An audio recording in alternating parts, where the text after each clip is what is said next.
আসসালামু আলাইকুম রহমতুল্লাহ। আজকে আমরা পাওয়ার পয়েন্টের যে বিষয়গুলো সেগুলো দেখব। পাওয়ার পয়েন্টে আসলে কি কি শেখা যায় সে বিষয়ে আমি সকল কিছু টপিক অনুযায়ী করে রাখছি, যে কোন কোন টপিকগুলো শেখানো যায়।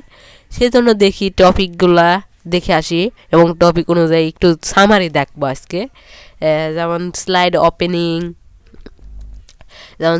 Opening and saving, new slide and text box, font and size, bold, italic, underline, font color and fill color, alignment, bullet, indenting, photo insert, shape, table, chart, এগুলো আমরা সব দেখব। Header footer, equation, design, slide size and format, background, transition, animation and animation pen, slide presenting and tips for creating a good PPT মানে পাওয়ার পয়েন্টের যে থাকে সেটা পিপিটির মানে এরকম ডক্স আছে, এখানে পিপিটি থাকে পাওয়ার পয়েন্টের, এটা এক্সটেনশন। প্রিন্টিং, পিডিএফ, সেভিং, এই 20টা শিখলে আমাদের এনাফ। আমরা প্রফেশনালভাবেই আমরা স্লাইড তৈরি করতে পারবো। তার জন্য আমরা এক মিনিট থেকে সামারিটা দেখি, যে প্রথমে আমরা যে স্লাইডটা ওপেন করব, তাকে সেভ করব, সেটা দেখি। আমরা দুইভাবে কিন্তু এই পাওয়ার পয়েন্টটাকে ওপেন করতে পারি, দুইভাবে। একভাবে হচ্ছে আমরা ডাইরেক্টলি এখান থেকে আমরা যদি রাইট ক্লিক করি, তাহলে আমাদের এখানে নিউ আসে, নিউয়ে ক্লিক আসলেই আমাদের এখানে দেখা যাবে মাইক্রোসফট পাওয়ার পয়েন্ট প্রেজেন্টেশন। এটাকে ক্লিক করে আমরা যে নাম দিয়ে দিই একটা মাই পিপিটি দিয়ে দিলাম, এন্টার দিলাম। এখন যদি এটাকে ওপেন করি তাহলে এটা কিন্তু আমাদের হয়ে গেল। আমাদের এখন আমরা যদি নতুন নেওয়ার জন্য আমাদের কি করতে হবে, এই স্লাইডের এখানে যদি ক্লিক করি তাহলে নতুন আসবে। আমরা তো ব্ল্যাঙ্ক নেব, তার জন্য ব্ল্যাঙ্ক হিসেবে দেওয়ার জন্য এই অ্যারো চিহ্নতে এখানে ক্লিক করলেই আমাদের এই ব্ল্যাঙ্ক যে এটা আসবে, পেজটা আসবে, ব্ল্যাঙ্ক পেজটাই নেব। ব্ল্যাঙ্ক পেজে আমি ক্লিক করলাম, এখানে ব্ল্যাঙ্ক পেজ কিন্তু আসলো। এখন যাতে আমরা কন্ট্রোল-S দেই, এটা কিন্তু সেভ হয়ে যাবে। এই একটা উপায় খোলা। দ্বিতীয় উপায় হচ্ছে আমরা যদি সার্চে এসে লিখি যে পাওয়ার পয়েন্ট, সার্চ অপশনে এসে পাওয়ার লিখলাম, চলে আসলো। এখন যদি ওপেন করি তাহলে কিন্তু পাওয়ার পয়েন্টটা আসলো। এখন আমরা যদি ব্ল্যাঙ্ক নিই, শুধু ব্ল্যাঙ্ক আসবে, আর আগে যে কাজগুলো করে রাখছি সেগুলো এইখানে থাকবে।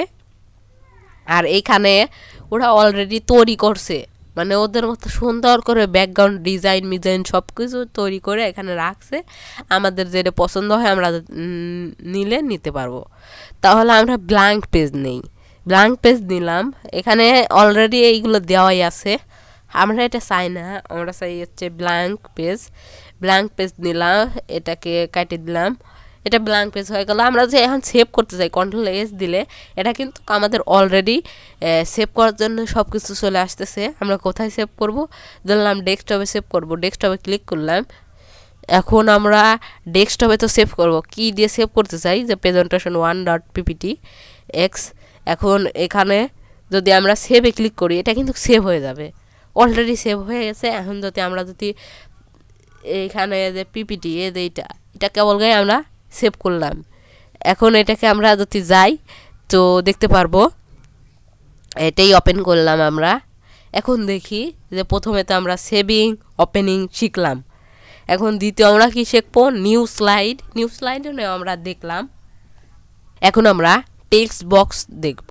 টেক্সট বক্স আবার কি, যে টেক্সট বক্স একটা সামারি দেওয়ার জন্য আসলে বলতেছি। যে টেক্সট বক্সটা হচ্ছে এই টেক্সট বক্স যে এখানে আছে ড্রয়িংয়ের মধ্যে, এই যে একটা এর মতো দেখা যাচ্ছে একটা, এটাতে ক্লিক করলে এটাকে ক্লিক করলাম। এখন কিন্তু আমরা এখানে একটা টেক্সট বক্স নিতে পারতেছি, এবং এখানে আমরা যদি ABCD লিখতে চাই, ABCD কিন্তু লিখতে পারতেছি, হ্যাঁ, যা চাই তাই লিখতে পারবো। আবার এখান থেকে ইনসার্টে গেলে এখান থেকেও আমরা যে নেওয়া সেটা নিতে পারবো। আবার এখানে শেপে গেলেও আমরা একটা টেক্সট বক্স নিতে পারবো।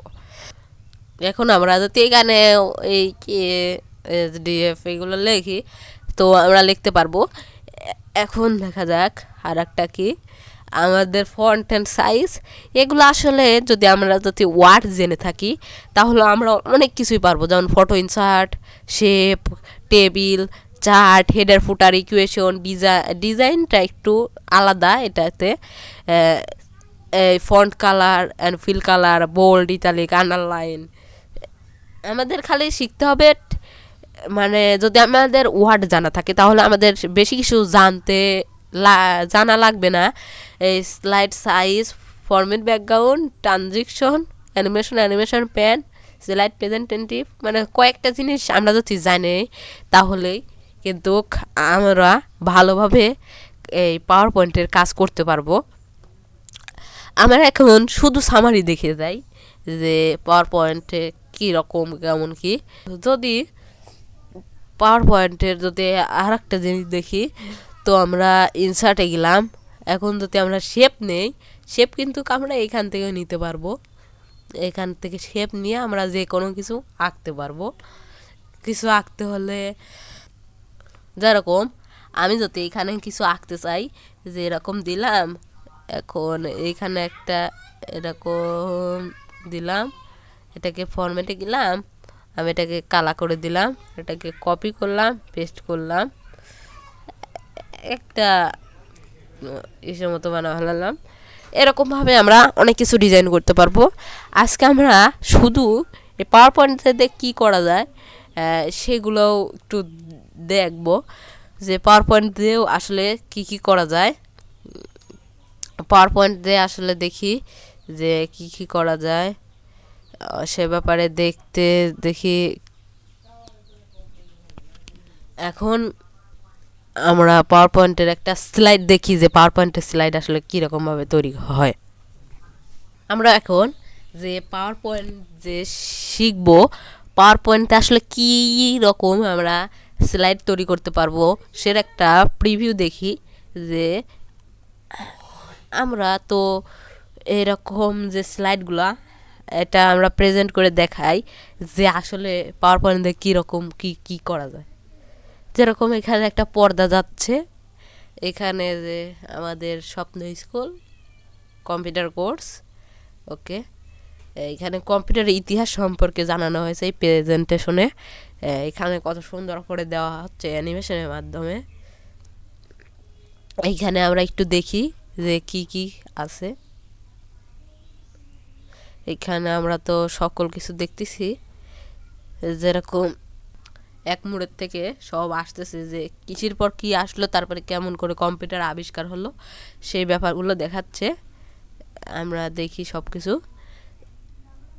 আমরা যে পাওয়ার পয়েন্ট শিখি তাহলে আমরা এরকম একটা পাওয়ার পয়েন্ট প্রেজেন্টেশন তৈরি করতে পারবো।